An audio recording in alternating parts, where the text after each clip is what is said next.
रियासत में national conference और कांग्रेस के बीच इत्तेहाद तकरीबन तय माना जा रहा है। एनसी पार्लियामेंट्री बोर्ड की मीटिंग आज इख्तिताम पजीर हुई और पार्टी सदर डॉक्टर फारूक अब्दुल्ला को इत्तेहाद से मुतल्लिक हतमी फैसला लेने का इख्तियार दिया गया है।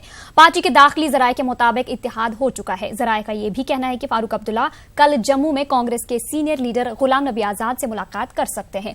पार्टी के जनरल सेक्रेटरी अली मोहम्मद सागर का कहना है कि नेशनल कॉन्फ्रेंस वादी कश्मीर की तमाम तीनों सीटों पर अपने उम्मीदवार उतारेगी। श्रीनगर लोकसभा हल्के से पार्टी सदर डॉक्टर फारूक अब्दुल्ला मुकाबला करेंगे। बारामूला से मोहम्मद अकबर लोन इंतखाबी मैदान में होंगे।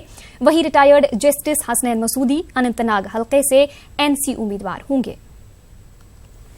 ये तय हो गया नेशनल कॉन्फ्रेंस की तरफ से कि 6 की 6 पार्लियामानी नशस्तों पे अपने उम्मीदवार खड़े करेगी नेशनल कॉन्फ्रेंस। वैसे बोर्ड में ओपिनियन यही थी, लेकिन सीटों का जो ऐलान हुआ तो बाकी डॉक्टर साहब को इख्तियार दिया गया है प्रेसिडेंट पार्टी कि वो इस बारे में जो कांग्रेस की तरफ से सुझाव है उसको कंसिडर करें, किस तरीके से होगा वो डॉक्टर साहब ऐलान करेंगे उसको। फिलहाल एक चीज ये तय है कि नेशनल कॉन्फ्रेंस वादी की तीनों सीटों पे इंतखाबात लड़ने तीनों सीटों से इंशाअल्लाह रहमान तीनों सीटों से इंतखाब लड़ेंगी वादी की। लेकिन कांग्रेस अनंतनाग सीट पे चाहती है कि वो लड़े।